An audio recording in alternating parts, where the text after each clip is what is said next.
Hello प्रिय छात्र एवं छात्राएं, कैसे हैं आप लोग। आज मैं आप लोगों को पढ़ाने जा रहा हूँ class 10th NCERT based math. इसमें मैंने लिया है चैप्टर 7। इसका नाम है निर्देशांक ज्यामिति। इसको इंग्लिश में कहते हैं कोऑर्डिनेट ज्योमेट्री। में प्रश्नावली 7.1 का क्वेश्चन नंबर 3। क्वेश्चन नंबर 3 ये कह रहे हैं कि निर्धारित कीजिए कि क्या बिंदु, 3 बिंदु दिए गए हैं। ठीक है, हमें इसमें 3 बिंदु इस तरीके से दिए गए हैं। पहला बिंदु जो दिया गया है वो दिया गया है 1,5। दूसरा बिंदु हमें दिया गया है 2,3 और तीसरा बिंदु दिया गया है -2, -11। तो ये कह रहे हैं आप लोगों को ये बताना है कि ये बिंदु तीनों संरेखीय हैं। संरेखीय हैं, ये बिंदु तीनों संरेखीय तब होते हैं, ठीक है, जिस तरीके से कोई, जैसे हमारा एक त्रिभुज बनता है, ठीक है, तो त्रिभुज इस तरीके से होता है, ठीक है। तो इस तरीके से इसके ये पॉइंट दिए गए होते हैं, ठीक है। ये ए पॉइंट है, ये बी पॉइंट है और ये सी पॉइंट है। तो यहाँ से अगर हम त्रिभुज का क्षेत्रफल निकालें तो कुछ ना कुछ निकल के आता है त्रिभुज का क्षेत्रफल, ठीक है।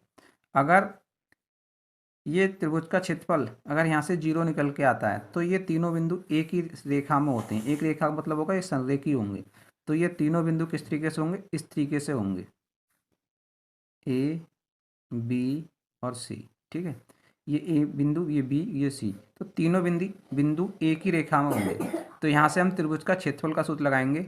लगाने पर हम देखेंगे अगर इसका मान 0 आता है तो ये संरेखी होंगे, और 0 नहीं आता है, ठीक है, तो संरेखी नहीं होंगे तीनों बिंदु। तो ए का पॉइंट ये दिया गया है, तो मान लेंगे यहाँ पर हम, माना ए बराबर, ये मान लेते हैं कि 1,5 और बी बराबर मान लेते हैं 2,3 और सी बराबर जो पॉइंट है -2, -11, ठीक है। तो यहाँ से जब हम त्रिभुज का क्षेत्रफल का सूत्र लगाते हैं तो ये हमारा होता है 1/2 x1 /2 - y3 plus x2 y3 - y1 plus x3 और y1 - y2, ठीक है, ब्रैकेट 1। अब हमारा ये पता कैसे चलेगा कि x1 कौन सा होता है। तो देखो पहले वाले पॉइंट दिए गए हैं, ये x1, ये y1, दूसरा वाला बिंदु ये x2, ये y2, तीसरा वाले पॉइंट जो बिंदु दिए गए हैं वो ये x3 और ये y3, ठीक है। अब इसमें हम सभी इसका मान लगाएंगे। 1/2, x1 का मान 1, y1 का मान, वो y2 का मान 3 और y3 का मान -11, तो 3 और -11, ठीक है। तो यहाँ पर मजली ब्रैकेट लगाएंगे हम, क्योंकि यहाँ पर -11 दिया है तो इसको माइनस में रखेंगे, ब्रैकेट में रखेंगे, छोटी ब्रैकेट में, ठीक है। प्लस x2 का मान है 2, y3 का मान -11 दिया है तो यहाँ पर भी माइनस ब्रैकेट लगानी पड़ेगी हमें। और y1 का मान कितना दिया है, 5 -5 प्लस x3 का मान कितना दिया है, -2, ठीक है। और y1 का मान कितना है, 5 और y2 का मान कितना है, 3, तो ये 5 और y2 का मान 3। यहाँ से हल करोगे 1/2, 1, ये हो जाएगा 3 माइनस और माइनस माइनस प्लस 11 प्लस का 2, यहाँ से हल करोगे तो -11 और -5 प्लस, ये हो जाएगा -2, माइनस प्लस माइनस, ठीक है। और 5 में से 3 जाएगा तो 2 बच रहेगा, गुणे 2। यहाँ से हमारा ये हो जाएगा 1/2,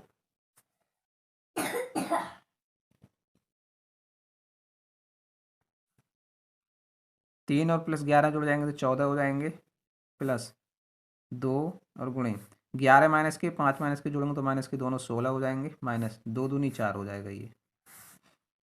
तो यहाँ से आ जाएगा 1/2, 14 एकन 14 प्लस माइनस प्लस माइनस, ठीक है, और 16 दूनी 32 और माइनस के 4। तो यहाँ से इसे हल करोगे तो ये हो गया तुम्हारा 14 तो प्लस के हैं, 32 और 4 ये माइनस के तो जुड़ जाएंगे, -36। यहाँ से ये हो जाएगा 1/2, 36 में से 14 जाएंगे तो कितने बचेंगे यहाँ पर? 6 में से 4 जाएगा 2 और 3 में से 2 1 जाएगा 2, 22 आ गया। और 22 को भाग करोगे 2 एकन 2, 2 एकन 2, 2 एकन 2, तो 11 आ रहा है आपका यहाँ पर। ठीक है, कितना आ रहा है इसका उत्तर? 11। तो देखो यहाँ पर उसका उत्तर 11 आया। ठीक है, यानी शून्य निकल के नहीं आया। इस त्रिभुज का क्षेत्रफल क्या है? शून्य निकल के नहीं आया। जब शून्य नहीं आया तो ये तीनों बिंदु क्या होंगे? ये तीनों बिंदु जो निकल के आए वो संरेख ही नहीं होंगे। ठीक है, इस त्रिभुज के आकार कहीं ना कहीं हुए होंगे। ठीक है, यानी एक रेखा में नहीं होंगे, उसके अलावा कहीं भी हो सकते हैं ये। ठीक है, तो लिख दोगे यथा नीचे, अतः क्योंकि त्रिभुज का क्षेत्रफल डज नॉट जीरो, इसलिए दिए गए बिंदु संरेखी नहीं है। ठीक है, यानी एक रेखा में नहीं है। अगला क्वेश्चन 4 दे रहे हैं, कह रहे हैं कि जांच कीजिए कि क्या बिंदु 5 कामा माइनस का 2, 4 कामा 6 ब्रैकेट में 7 कामा माइनस का 2 ये समद्विबाहु त्रिभुज के शीर्ष हैं। तो आपको बिंदु ये दिए गए हैं 5 कामा माइनस का 2, 6 कामा 4 और तीसरा बिंदु ये दिया गया है 7 कामा माइनस के 2। ये समद्विबाहु त्रिभुज के शीर्ष हैं या नहीं, ये बताने हैं आपको। तो देखिए, ये दिखाने कि ये समद्विबाहु त्रिभुज के शीर्ष हैं, तो हमारे लिए एक कोई त्रिभुज बनाते हैं। ठीक है, इसमें ये ए पॉइंट है, ये बी पॉइंट है और ये सी पॉइंट। ये ए पॉइंट के निर्देशांक ये हैं 5 कामा माइनस का 2, बी पॉइंट के निर्देशांक कितने हो जाएंगे 6 कामा 4 और सी पॉइंट के निर्देशांक हो जाएंगे 7 कामा 2। इस तरीके से माइनस का 2 है ये। तो मान लेंगे यहाँ पर, माना ए बराबर कितना है 5 कामा माइनस का 2, बी बराबर कितना है 6 कामा 4 और सी बराबर कितना दिया है 7 कामा माइनस के 2। तो हमें ये सिद्ध करना है कि ये समद्विबाहु त्रिभुज के शीर्ष हैं। तो हम इसमें ये जो भुजाएं दी हैं इसकी ए बी सी और सी है, ये भुजाओं का हम, ठीक है, दो बिंदुओं के बीच की दूरी ये निकालेंगे। ठीक है, भुजाओं के बीच की दूरी।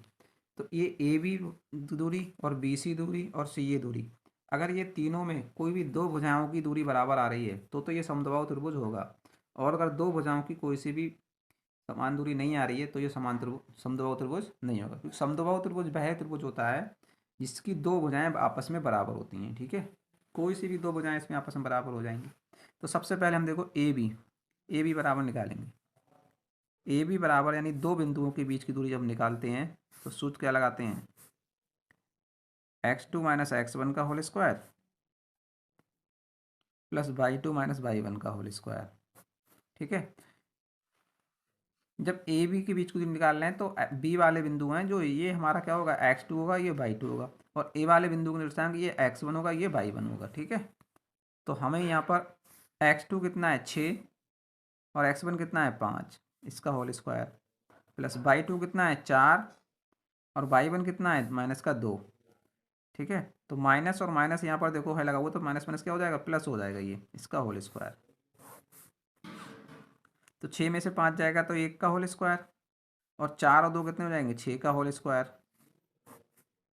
1 का वर्ग करेंगे तो हमारा 1 आएगा और 6 का वर्ग करेंगे तो प्लस कितना हो जाएगा 36 और अंडर रूट। तो 36 और 1 जोड़ेंगे तो कितना हो जाएंगे अंडर रूट 37 आ गई। ए बी के बीच की दूरी अंडर रूट 37 आ गई। अब निकालेंगे बी सी के। देखिए यहाँ पर अब बी सी के बीच की दूरी निकालेंगे तो सूत्र लगाएंगे x2 माइनस x1 का whole square plus y2 minus y1 का होल स्क्वायर। तब हमारे लिए x2 का मान कौन सा हो जाएगा, ये हो जाएगा, और x1 का मान कौन सा हो जाएगा, ये, और y2 का मान ये, और y1 का मान ये। ठीक है, तो ये हो जाएगा हमारा 7 और माइनस 4 का whole square plus y2 minus का 2 और y1 माइनस के 4 इसका होल स्क्वायर। ठीक है, तो 7 में से 4 जाएगा तो बचेगा 3 का होल स्क्वायर और 2 और 4 जोड़ेंगे माइनस के तो कितना जाएंगे -6 का होल स्क्वायर और इसका अंडर रूट। यहाँ से इसका हल करोगे 3 का वर्ग 9 और 6 का वर्ग कितना हो जाएगा 36 और माइनस का वर्ग प्लस, तो 36 और 9 कितने हो जाएंगे अंडर रूट 45। तो ये तो आ जाएगा बी सी की दूरी। अब इसी हिसाब से निकालेंगे हम किसकी सी ए के बीच की दूरी निकालेंगे। तो सी ए बराबर हमारा कितना हो जाएगा, देखिए सी ए के बीच की दूरी मतलब सी ए ये तो ये हो जाएगा अंडर रूट सूत्र भाई x2 माइनस x1 का whole square plus y2 minus y1 का होल स्क्वायर। ठीक है, यहाँ से इसका हल करेंगे तो देखो c और a, तो ये c वाला पहला बिंदु ये हो जाएगा हमारा x1, ये y1, ये दूसरा बिंदु है तो ये x2 और ये y2। ठीक है, तो x2 कितना है 5 और x1 कितना है 7, इसका होल स्क्वायर प्लस y1 कितना है y2 माइनस का 2 और y1 कितना है माइनस का 2, इसका तो माइनस माइनस ये हो जाएगा प्लस, इसका होल स्क्वायर। तो देखो 5 में से 7 जाकर कितना बचेगा माइनस का 2 का होल स्क्वायर प्लस ये माइनस का 2। ठीक है, और प्लस का 2 ये कैंसिल यानी 0 हो जाएगा, तो 0 का होल स्क्वायर अंडर रूट। तो यहाँ से मान निकल के आएगा 2 का वर्ग 4 और माइनस का वर्ग प्लस और 0 का वर्ग 0, जोड़ोगे दोनों को तो कितना आएगा 4 अंडर रूट 4 का मतलब कितना आ गया 2, ये आ गया यहाँ से मान 2। देखिए अपने यहाँ पर भाई थोड़ा सा मिस्टेक हो गई इस क्वेश्चन में। देखिए जैसे ये लगाया था x2 माइनस x1 का होल स्क्वायर, तो BC निकालना है, BC में ये हमारा x2 हो गया 7 और x1 6 होगा, जो 4 लिख गया है धोखे से। ठीक है, तो यहाँ सही करेंगे तो 6 लिखेंगे, तो 7 में से 6 जाएगा तो 1 बचेगा भाई, कितना बचेगा 1, और 1 का वर्ग करेंगे तो कितना आएगा 1 ही आएगा। 36 में 1 जोड़ेंगे तो कितना हो जाएगा ये अंडर रूट 37, कितना हो जाएगा अंडर रूट 37। तो यहाँ से आप लोग देखेंगे कि AB का मान भी अंडर रूट 37 आया है और BC का मान भी अंडर रूट 37 आया है, तो यानी AB और BC ये दो भुजाएं बराबर होंगी। जब दो भुजाएं बराबर हो गई तो समद्विबाहु त्रिभुज हो गया यहाँ से। तो यहाँ पर लिख देंगे क्योंकि AB बराबर BC और बराबर कितने अंडर रूट 37, इसलिए बिंदु जो दिए गए हैं कौन कौन से दिए गए हैं तुम्हें, 5 कामा माइनस का 2 और 6 कामा 4 और 7 कामा माइनस के 2। ठीक है, एक समद्विबाहु